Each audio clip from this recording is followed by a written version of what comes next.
know, we are going to be hosting, or we are already hosting, an insightful speaker. Picking up from the discussion that we had last week we went to the basics of personal finance, and some of the things we talked about were savings. Of course, today we want now to be specific and find a particular purpose for which we are saving for. So, to talk to us is Livingston Mukasa. He's an entrepreneur, a financial advisor, and an author. I will be giving him space to talk to us. But before he does that, I have a question for everyone that is on this call right now. If you had an emergency and it needed 3 million shillings right now, could you get it? As in right now. Let me have your questions in the chat. If you had an emergency and it needed 3 million shillings right now, would you have it?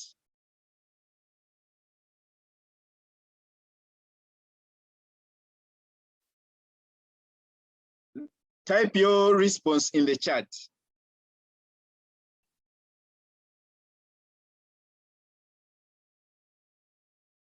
Fantastic from Jolly. She could have it.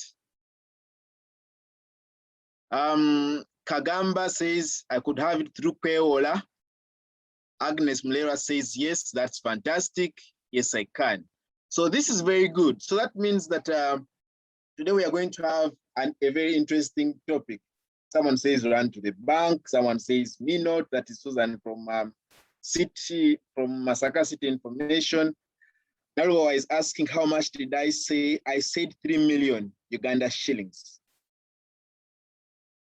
So what you can see is that we have a mix. Ronnie Mutebi says, yes, at the expense of a few other needs. Yeah, so as you can see, we have different responses from people coming through the chat room. Others are saying they can get it, others are saying they can't, others are saying they would have to go to the bank, maybe a loan. So many circumstances. If I could briefly take you outside of our country, a similar question was asked to Americans. And I particularly picked this poll because, I mean, America is the economic powerhouse, and many countries and many of us look up to it. This question was asked in 2019, that is 1.5 years ago. Over 1,000 people were asked, and more than half of them said they couldn't. Now, of course, that presents a very not very good situation. And I wondered, what if we brought this statistic back to Uganda? How would it be? The coronavirus pandemic has tested most of us and how resilient we are with our personal finances. When we were put to lockdown, we've really come to realize that most of us, our finances are really, really shaky. So that's why a topic like today, saving for emergencies or developing an emergency fund, is very interesting. And I would like to encourage you to share the link with your friends so that if they are not on, they do not miss out on the discussion. A few housekeeping rules before the guest speaker comes in. We'll all keep on mute except when you request for permission to speak and when the time allows. Because of the bandwidth of internet around our country and how it affects Zoom, we are not going to use video except for the speaker if he chooses to. So for the rest of us, our videos, we encourage to put them off. As the speaker is presenting, if you have a question, please type it in the chat. I'll be able to pick it up. He's going to have a few minutes of sharing with us insights, and later we'll make it very interactive through you asking your questions and sharing your perspectives. But I mainly encourage you to share your questions via the chat. So to move us forward, I would like to introduce today's guest speaker. He's known to many because he's very passionate about seeing many people improving their personal finances. If you have, I'm very sure that if you're very passionate about personal finance, if you're very passionate about planning for retirement, you've met him in one way or the other.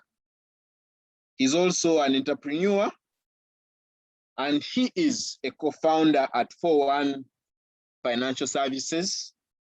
He's also the founder and lead business trainer at Living Business Education.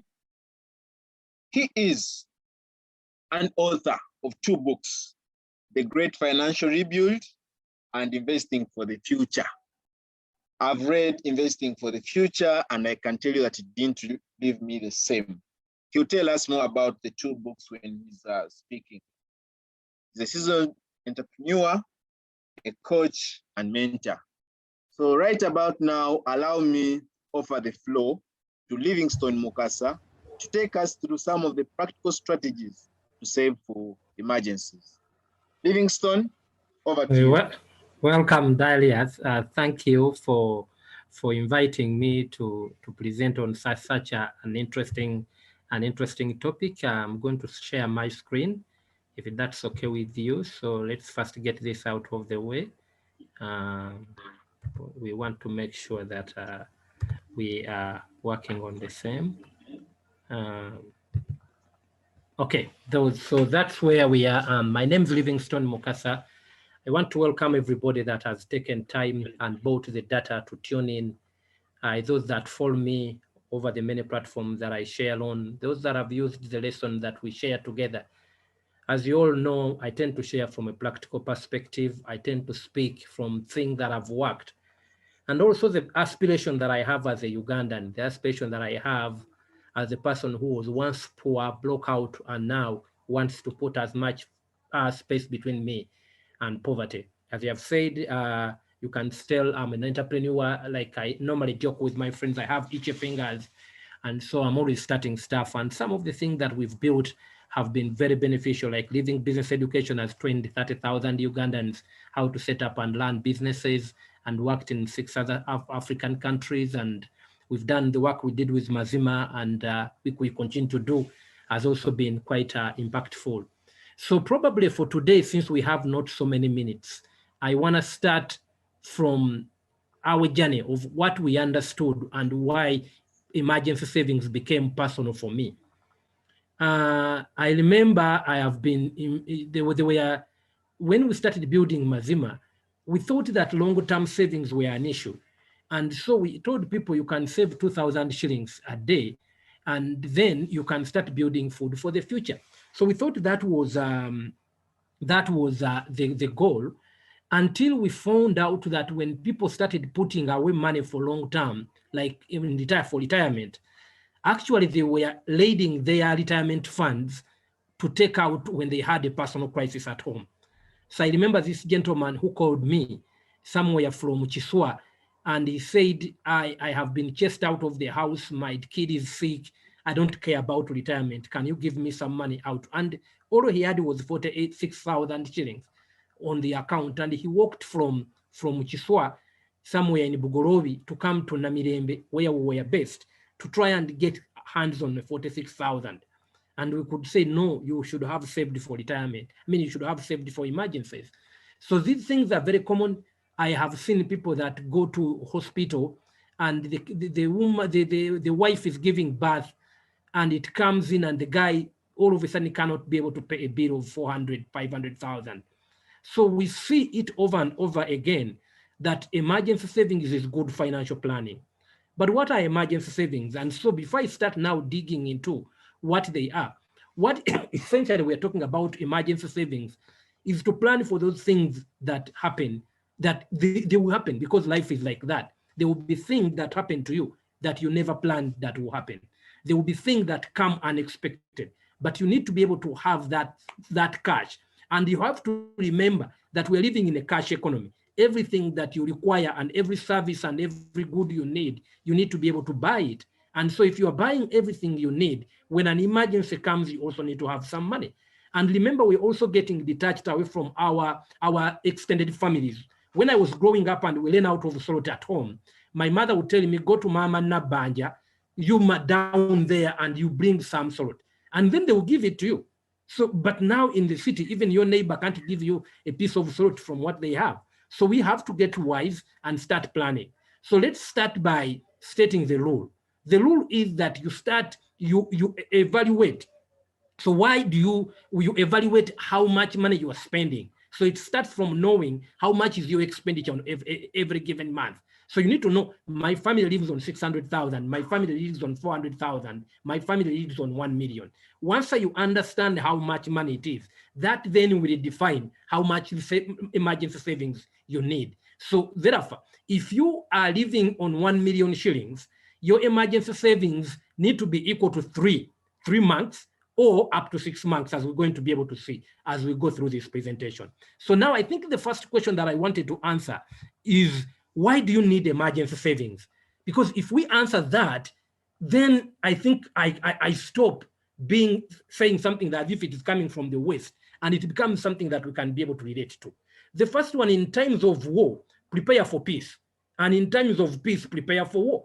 So when the times are going well, when things are doing well, what you need to know is that there will be a time when your car does not run as it is running properly. When the battery will go up, when you need an emergency trip to the village, you need to be able to prepare and you know that times like this will come. As I said, life happens. Unexpected things are part of life. That's it. Life, things will go haywire. Even when you least expect. I run a factory. And if you have a factory, it's easy to sew. And you go into the factory and the contractor has blown up. And all of a sudden, the entire industry is put down. The entire factory is down because a contractor of 150 or 200,000 has blown up. So what do? You need to have some money that to take care of the unexpected expenses. The other thing that why you need is that it gives you a sense of security and being in control, especially for ladies. When you know that if anything punched me, like we start with this question, if you need 3 million, can you get it? Me, the question will not be, do you need 3 million? I could ask you, if you stopped working today, like these lockdowns have been interfering, how long do you run out of money? How long does it take you to run out of money? Because remember, wealth is about how long you can survive. So initially, as we are starting and we are growing, you need to know, have a sense of security, and it makes you feel like you're in control of your life, so that you don't have to go to the boss to ask for an advance, that you don't have to call your brother when a kid is sick at night. It makes you feel like you're in control. It is useful. This is very, very important. If you forget some of the points that I've said today, this is one of the most important ones. That when you have an emergency savings fund, it defends your assets from a fire sale. Whenever you have an emergency and you can't fund it and you have to sell your car, you bought at 14 million and you end up getting 6 million out of it, you are losing assets. So the way to stop a fire sale on your assets is to take care of those emergencies that can be expected to happen in life, like a sick mom, like those things. You need to plan for them. And so it stops you from, because I have seen people that try to go up, but they're always going down because they cannot have that safety net of an emergency saving fund that can stop them from selling their assets. You sell land very cheaply. Every time you are forced to liquidate assets quickly and without time, you always get a poor price out of your assets. The other point that I want to raise, Darius, and to our members that are listening today, is that it's a check on lifestyle inflation. Now, why do I say it's a check on lifestyle inflation? Lifestyle inflation is whenever you earn more money, your standard of living goes up substantially, and sometimes beyond the income that you're earning. But when you understand that every time your lifestyle goes up, your emergency fund also has to go up to support the lifestyle that you have picked up. Because if you've been living on 1 million and the next month you start to live on 2 million, your emergency savings are not enough. They double, because now in 3 months you need 6 million. So it's also a check, because you know every time you try to adjust your lifestyle, you end up having to need more money. Why do you need it? Learning to be comfortable with money on you. This is so critical. It's so critical. I've seen people are not comfortable having substantial amounts of money. It also explains why retirement, when people are paid the lump sum, money disappears, because people they have a bad relationship with money. They are not comfortable having 10 million. When the first time I earned $1,000,000 shillings, it was gone within a couple of days. I spent it. I tried to invest it, but I still lost it. The point is that learn to be comfortable with money. It is something, incidentally, I broke out of poverty maybe almost maybe 15 years ago. But now the point is that I have actually taught this one over the last 5 years, that it is okay to have an account and it has your 5 or 6 or whatever amount of money that you're comfortable with. And it is money you cannot touch or you don't want to spend just because it is there. It is okay not to walk everywhere with an ATM card. It is okay to try and have money around you. Now, the other point that I want to be able to raise here is that when you are able to put these savings and you accumulate them, the question then arises, where can you invest them? They can be invested to return a short amount of money. Even if it makes 2 to 3% or 5% per year, it's still making you some money. So you can be able to use it. Why do you need emergency savings? As I have already said, it helps you avoid expensive loans. You know, these Kagwira loans that we take from money lenders are the most expensive. There are some loans from money lenders in town here that are as high as 20%. Can you imagine what it can do for damage it can do to your finances? So it helps you, if you have an emergency fund, it helps you avoid expensive loans that are not financially prudent. It helps you avoid shame in begging for something which by all means you should have funded by yourself. You know, like I normally joke, if I go back to the man that has a wife that he has delivered, why should I loan you money for a baby? Am I going to own the baby if I lend you money for that? By the way, it was 9 months when you knew the baby was coming. Why should you come to beg for the hospital bill from me? So the point is that it helps you be in control and avoid appearing to be ashamed. And it's part of prudent financial planning, as I have said. So those are the reasons why you need an emergency fund. But what we also need to dig in is, what are the practical ways? Because this is what we came to do today. We came to answer the question is, what are the practical ways you can be able to determine or to build an emergency fund? Number one is that determine your monthly expenditure. Incidentally, I have been a born-again Christian for many years now, almost 30 plus years. And people come to the church, and one of my favorite one is they say, oh, I want to give a testimony. Brothers and sisters, I tell you what, I don't even know where the money I eat comes from. Praise God. And I say, wait a moment. You don't know where the money you're using is coming from. What if it is coming from your boss's pocket? Are you not a thief? So therefore, you need to be able to determine your monthly expenditure and know where your money is coming from. And then look at your income source and determine its risks and what is the chances that it will be there next month. Because determine your monthly expenditure and where it is coming, what risks you face. Plan to save at least money to cover one day. If you are tuned into this particular presentation today and you have no emergency savings, start by tomorrow when you go to work or when you earn some money, save money for one day. Then plan to grow it to 1 week. And then after a month, try to grow it, maybe after 3-4 months, grow it to 1 month until you have 6 months worth of your living expenses.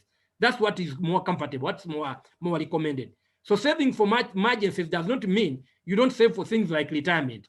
Now, I think people are confusing saving for school fees and saving for retirement, saving for land. An emergency fund is none of what I've said. It is the money that you put aside for emergencies. It's not your retirement fund. It's not your funding for your purchases. Determine what will constitute your emergencies on your side. I think this is critical. If your brother at church is going to have a wedding, is that an emergency? Does it constitute an emergency to raid your emergency fund? If the answer is yes, go. If the answer is no, don't. So determine what will constitute your emergency on your side. Don't lend out your emergency savings. And this is the trap most people fall into. You have saved your 3 million, and then your sister then calls you and says, you know what, my chickens don't have feeds. Is that an emergency on your side before you lend out that money? So then these are some of the things you need to be able to determine. So we need to understand that you should stop worrying, because worrying is nothing. I like the sunscreen song that says worrying is as effective as solving an algebra equation chewing bubble gum. So if you just worry and you're not planning, you're like someone chewing bubble gum to solve an arithmetic equation. So have a plan. And then I think this is smarter. If you ever come to one of my presentations, remember I will mention this, live below your means. I recommend to live within 80% of your earnings. Then you can split the 20 between the tithe, between giving and creating an emergency fund for yourself. Pray to live longer. But living longer means that you also plan to live longer. So that if you plan to live longer, you have to live.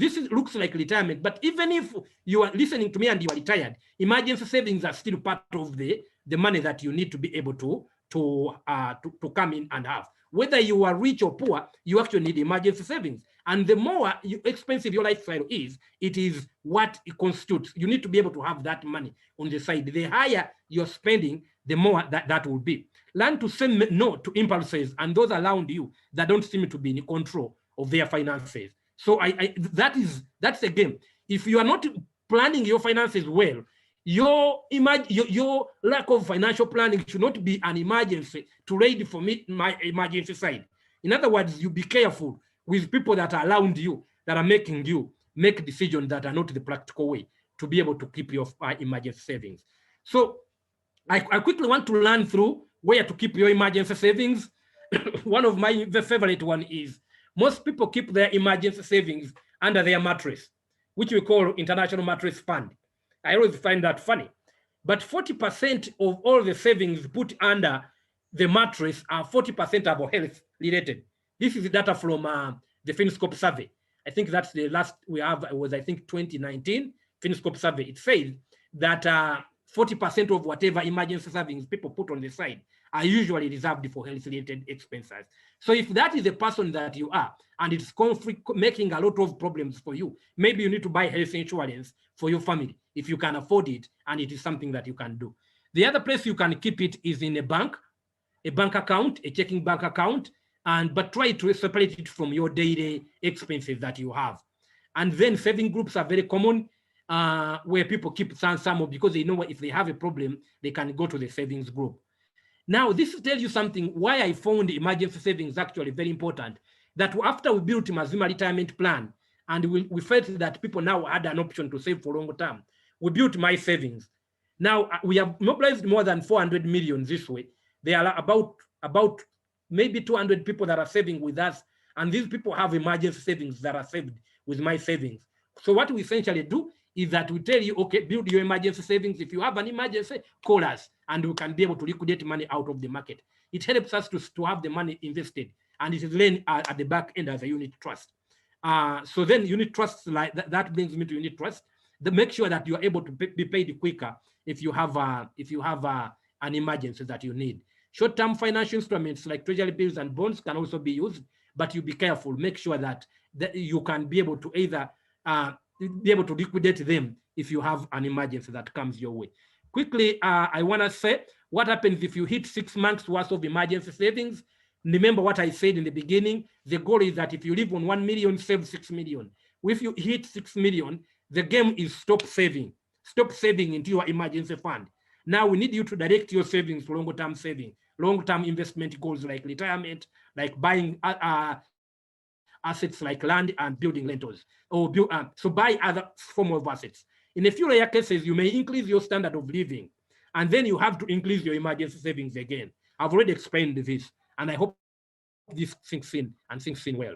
Okay, Darius mentioned briefly about the books that I've written, and these are topics that are well covered in the Great Financial Rebuild, which costs just 50,000, and then Investing for the Future, which costs 40,000. Those are the books that I have authored. If you need, we can always make a delivery around town.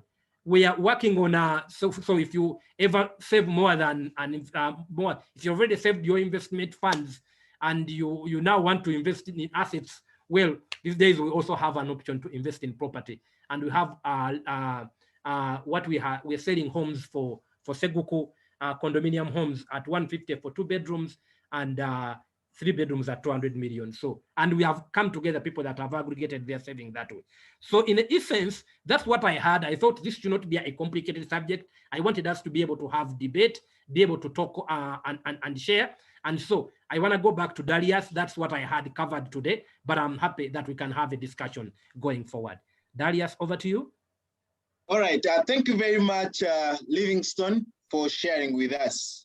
Indeed, you've done justice to it, and I hope that everyone on the call now has an idea of how and why they should save for emergencies. So right now, I would like to take on questions, comments from anyone in the chat that might have them. I would prefer that we utilize the chat room, but if you have your hand up, I'll allow you to speak. Now, KTC, I see your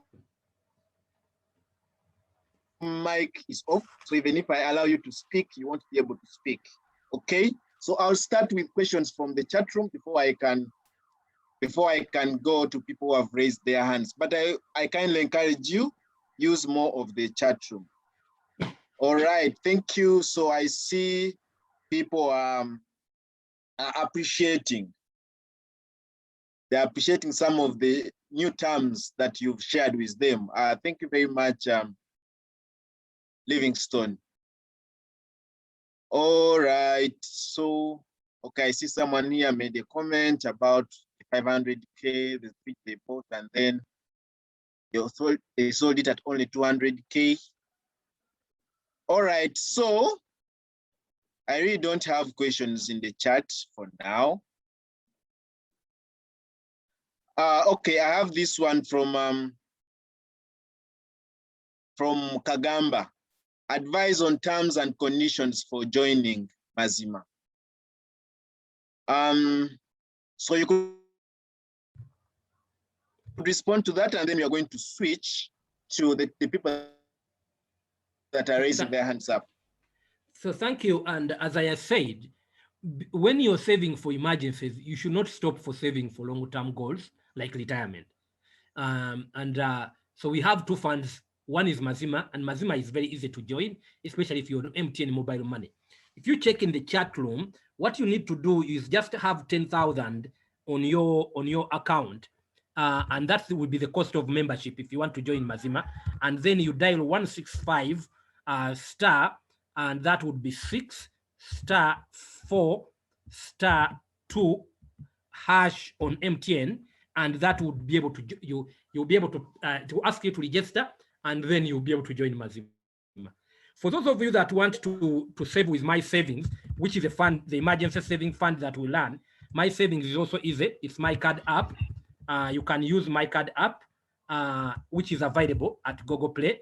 I will ask. I think I have one of my head of technology, Albert, on the line to just share a link on the group here to try and make sure that people, if those that want My Card app to be able to open My Savings, can be able to download that. Those are the quick ones.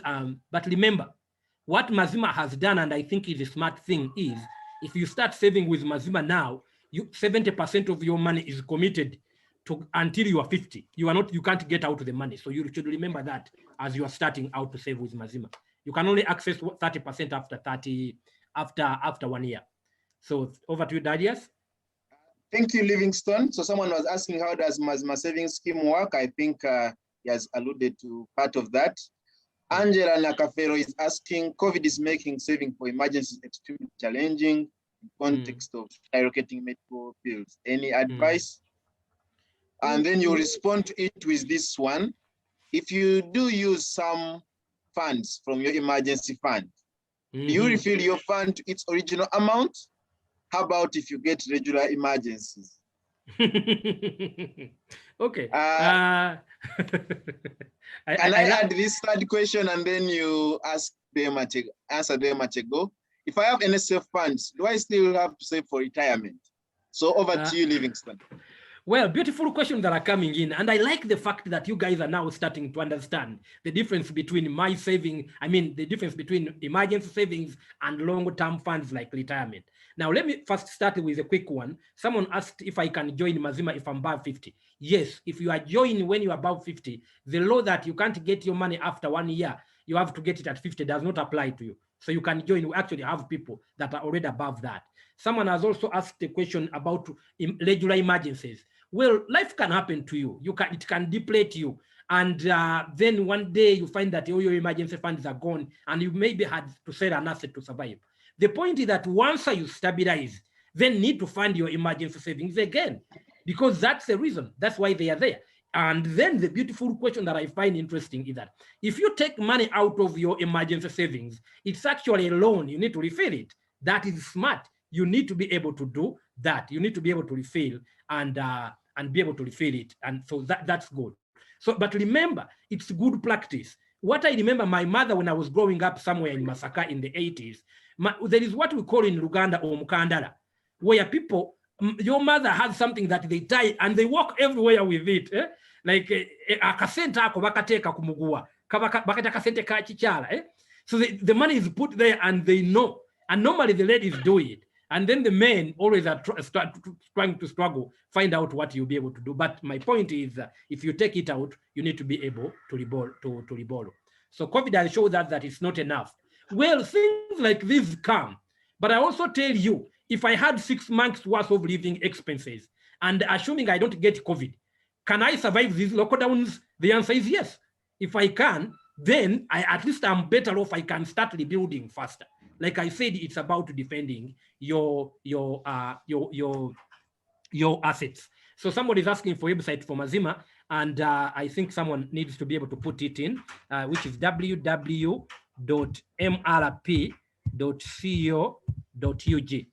Okay. All right. Over to you, Darius. Livingston, maybe you can respond to this. If I have any safe funds, do I still have to save for retirement? Now, that's a beautiful one. So this is what I found out in my research as I was researching this particular topic. Ugandans, by their nature, they save for retirement because they are forced. They save for retirement because they are forced. It is their boss that puts in the money. But few people actually live on only the money they earn. So therefore, they have what we call hustling income, the evening marketing money, the chicken money, the agriculture money. They have that kind of money somewhere that they are not using to save for retirement, which means they should be doing that on their own, even if they have NSSF. Because this then explains why when NSSF pays you, the money is not enough because you already were living at a higher standard of living than where NSSF expected to leave you. I hope somebody gets the drift here, because that's exactly what's happening. So the answer is, if all of your money you earn, you only live on your job, and you're saving in NSSF, you might not save more for retirement. But if you are that person that is hustling and getting some side gigs on the side, please, you need to open an individual voluntary retirement account. Thank you very much, Livingston. I see Becca's hand is up while the rest are going down. I hope you respond to the questions as you do. So, Becca, I've asked you to unmute. Please unmute and ask your question, and then I'll be back to the chat room. Okay, and Agaba, you'll also unmute and ask your questions, and then we'll be back to the chat room. Over to you, Becca.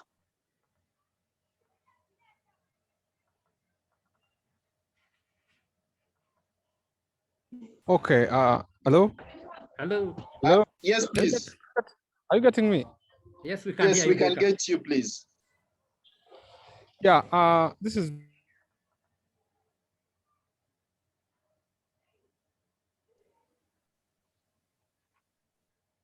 We lost you, Becca. Becca from Go Kataku ahead. network, Yes, and go I ahead. wasn't getting the issue of hello? Go ahead. The issue of Mazima is what I also wanted to get more clarifications. Sorry. Okay. He wanted more clarification. Yeah, thank you, Becca. My I'll network pick up isn't clear. Agaba. But the Mazima and then. Okay, We'll try to Becca, answer that one. Since you are still going on.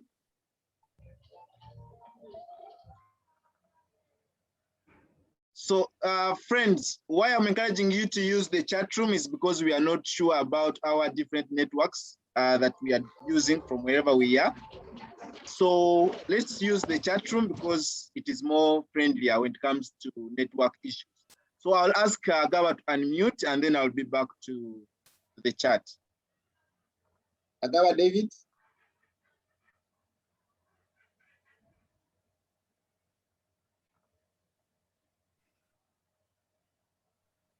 Hello. Yes, please. Please shoot. Yes, I'm here. I'm okay now. Yes, you can. Go ahead. I'm for the presentation. Yep. And I wanted to share with the participants on the issue of emergency savings. It's a very good and touching presentation. And really, I think the message is sinking into the brains of very many people who are attending this session. I'm looking at this scenario of emergency saving. You know that everything has its advantages and disadvantages.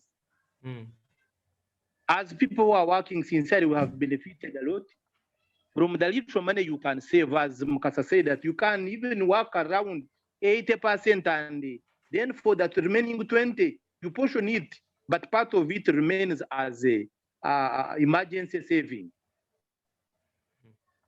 I wanted to share something on the negative part of it. Yes, we have very many advantages we always enjoy on the emergency savings. But when you see, for example, like what happened recently and what is happening to very many Ugandans who are given chances of touching money, which is not theirs, like government funds. Many people have made mistakes. The other day when I looked at a report showing that around 6,000 phones were used to share the Nabanja fund, I said, really, what is happening to Ugandans? And where are we going? And these people are disguising themselves to put something aside. Maybe I don't know either for the future or for evenings and whatever one can, whichever you can put it. People are becoming mad because of tomorrow. People are becoming thieves. I don't know. Thank you, Mr. Agaba. I think you've made your point here. And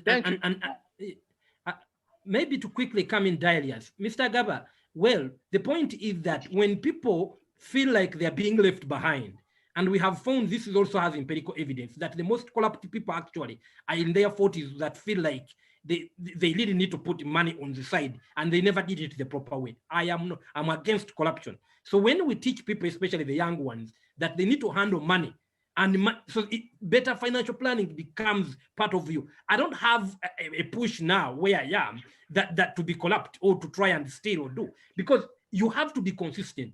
Over time, your rewards, your benefits that you are earning, they will keep adding on. So, and Darius, I think I want to go through some of the questions. The questions are so many, and I really want to thank you, many of you that have been able to tune in. There was a question about my savings, and I said my savings is, our target is 10% on the fund. That's the pilot target we target on the fund, and the same for Mazima. It's also targeting 10%, but the structuring is very different. The structuring is very different. Where do you conduct these value sessions? Well, wherever I am given a chance, and Darius will be able to answer that. Can you find my books in Aristoc? Not yet, but I have had many of you ask this question. And I think after the lockdown, we're going to put the books there. But for now, we can arrange a delivery. And can you post books in East Africa? The answer is yes. If you can, we can talk. I have already given you my numbers. We can be able to share on that. Back to you, Darius. All right. Thank you very much, Livingstone. Maybe someone is asking about the interest that they can get on your card. So My Savings is a platform that is, my card is our technology platform, as I have shared, and it can be used by other saving groups. So if you have other saving groups and you want to be able to use it, you can get in touch. But we target 1% per month, which is about 10% per year. That's also the target for Mazima. And Mazima was built 5 years ago, and it has consistently delivered more than 10%, except for 1 year, which was last year, and everybody could understand. For my savings, this is the 3rd year for my savings, and we have consistently also delivered more than 10%. So if you want to be able, once you define, the point about money is that money works in envelopes. Once I determine that this money I am saving it for emergency, let's keep it in the emergency. If you are determining the money that is for retirement, put it in the retirement fund. So that's the point that I want to be able to encourage people to be able to understand. Money is tough. And I know we live in a country where we're not paid enough. But I tell you, if you only complain and you do nothing about your finances, that's all you will do. You give excuses, but excuses have never skinned the cat. Fantastic. Thank you very much, Livingston. I have a testimony from Saida, who is saying, I'm happy for having known Mazima and a proud Mazima saver, and now starting emergency funds account. Pick up Mr. Mukasa. That is kudos to you. And then, so someone also would like your contact to get the books. Someone is asking about when these valuable sessions are conducted. We have these sessions every Sunday at 5 p.m. So you can please join our WhatsApp community where you can always get this information.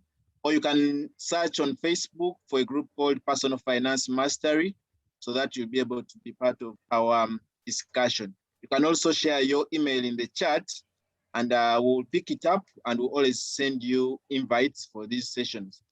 A comment from Pamela. I finally get to understand why NSF never seems enough. One is already living a lifestyle that's different from what NSF anticipates. Thanks, Livingston. That's a fantastic one. All right, so we have many people who are appreciating. Then we have, what is the interest on Mazima accounts? Would you like to respond to that, Mr. Livingston? Yeah, just to make sure that people understand. Which is the same as this. Just a moment, which is the same as this. What is the return on investment for Mazima? Please expound on that. So every time, let me share something here, and so that our people can understand. When you have a fund like Mazima, which is a pension fund regulated by the same law that regulates NSSF, the goal is never to lose people's money. So in other words, the investments have to be conservative. So that's what I have also found a little bit. That's the advantage, that you never lose money, so but the return is about 10%. The same with my savings.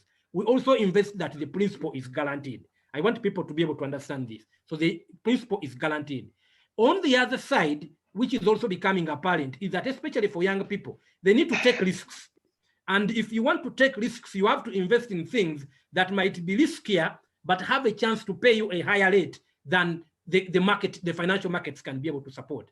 And that's where this, beginning this year, in spite of all the lockdowns and COVID, we are now building BitBricks Limited as a property investment fund. Because we are doing this, I'll tell you, the Vanguard Fund in the US is 4,500 funds. I repeat, Vanguard funds are 4,500 funds. I want to wake up one day when Ugandans can be able to go and there are 200 funds to choose in that suit them, that suit what they can be able to do. So someone has a question here, do I get a different account for emergency and another for investment, so I split my savings?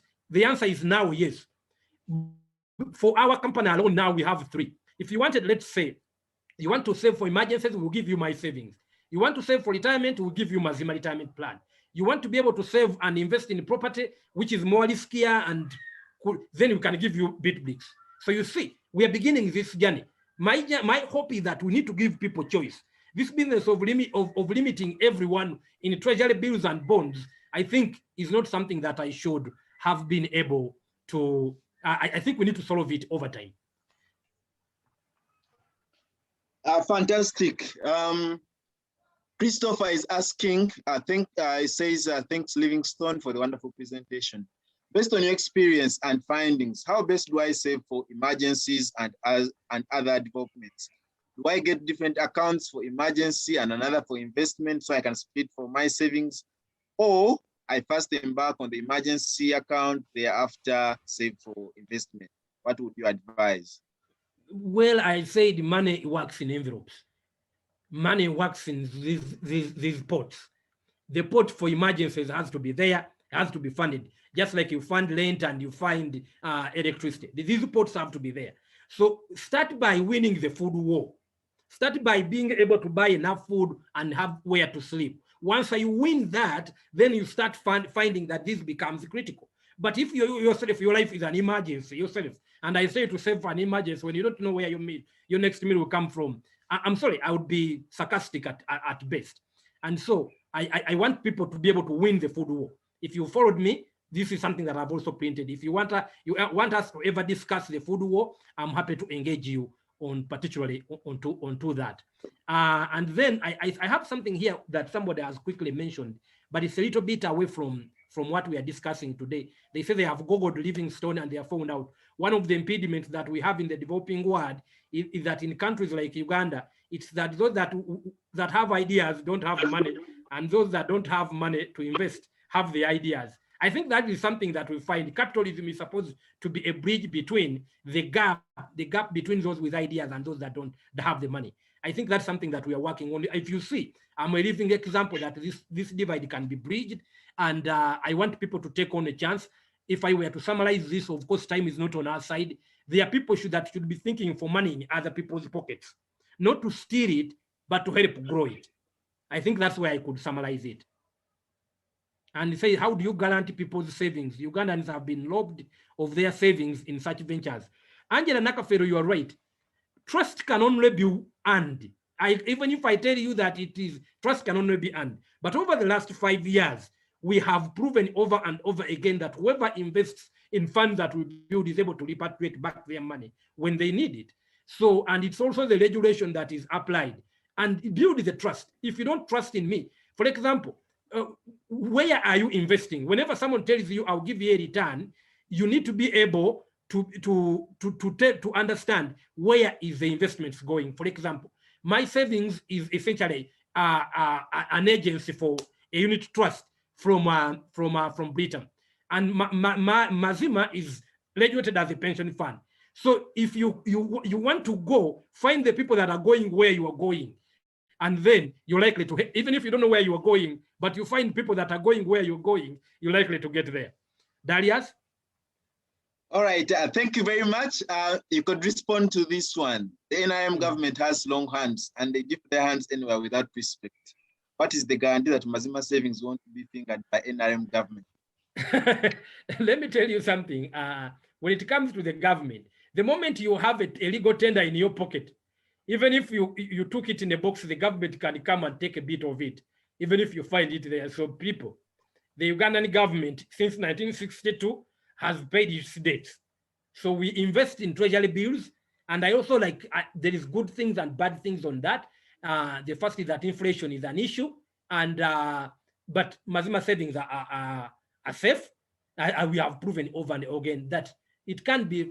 Sometimes what I want people to do is to forget the Rugambo Rock Street, because it's discouraging. I have seen people that don't have money discourage those that have money to invest so that they can give them some. If I had time, I would tell you a story. Because people remember these stories, let me tell it. I went to Maimuko when I was like 12 years, and he gave me a chicken. And in Uganda, Omukobo akuwe nkoko. I thought when I say that it's still young, they'll give it to me and I take it home. But in Uganda, when you refuse, they say the chicken is still young, then they go and buy a big one. So the Mukogo went and bought me a big chicken, and they still killed it. So you see, I want you to remember that not everyone that advises you on your finances has your best interest at heart. So I want you to organize your finances. Don't give excuses. Too much excuses are not going to help you get anywhere. And so he says, there's someone who has asked, can you organize the delivery tomorrow? I said yes. If for the 2 books, my phone number is available. Please get in touch. I want to know. I can be able to send you the books. And I wish you could organize talks for the youth. Yeah, I'm available to serve this nation, and I've served in Africa and many other places. So let's keep the conversation going. Darius? All right, thank you very much, Mr. Livingstone Mukasa, for sharing your knowledge with us. I am always humbled by how you handle yourself with all your knowledge. When we reach out to you to come and share with the nation, you never hesitate. So that is not something that we take for granted. Thank you very much for minding about teaching people about their finances. For those that joined us today as the first session, these sessions are held every week, every Sunday at 5 p.m. We invite different speakers who come and talk to us. I'm very sure soon we are going to return Mr. Livingstone Mukasa on another topic, but we shall advise when that moment comes. So like I mentioned earlier, if you would like to receive all these updates on these trainings, feel free to type your email in the chat. We'll pick it up and you'll always receive updates regarding these topics. One last comment I would like to make, even as we close this discussion on saving for emergencies. Matters to do with personal finance require discipline. And discipline is not something that you obtain overnight. You start slowly and build it over time. To do with personal finances, if you can't save 5% of whatever you're earning or 10% of whatever you're earning, don't think that when you start earning much, that's when you're going to start to save for it. So it's a discipline that you take upon yourself, whether you're earning 100,000, whether you're earning 1 million. So it's upon you to start now. When you start with baby steps, it is going to build you. So that when you start earning the big amounts of money, you're going to be ready. So you'll be ready because you'll have built up a habit, you'll have developed a discipline that can be able to propel you. If what you think is that I'll always save when I have more, so that means that right now I can't save, you may be misguided. At Personal Finance Mastery, that is what we aim at, really educating masses about personal finances and helping you to move those baby steps. You can join our platforms and you always get updates. If you saw this flyer, my number was on that flyer and you can always reach out in case you want to reach out. In the next 2 weeks, we'll be discussing investing in government securities, that is Treasury Bills and Treasury Bonds, as well as investing in unit trusts.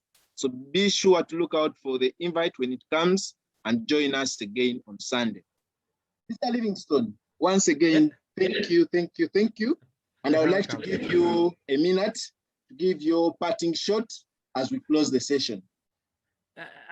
My player, and the reason I do what I do, I broke out of poverty. I want people to put as much space between them and poverty. I want people to break the cycle of generational poverty, where we plan to live off our children because we have paid education on them. That's my goal. And people, we need to create wealth.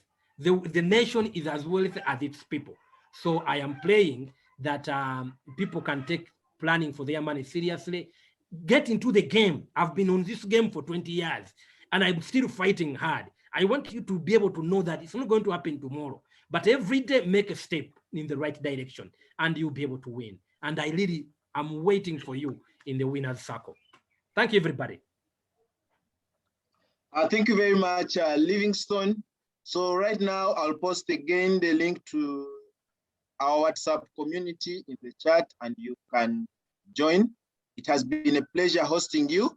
My name is Darius Nkwasiwe, very passionate about personal finance and financial literacy, very passionate about seeing our people getting better with their personal finances. You can always get in touch and we discuss more where you need to learn anything more about these topics.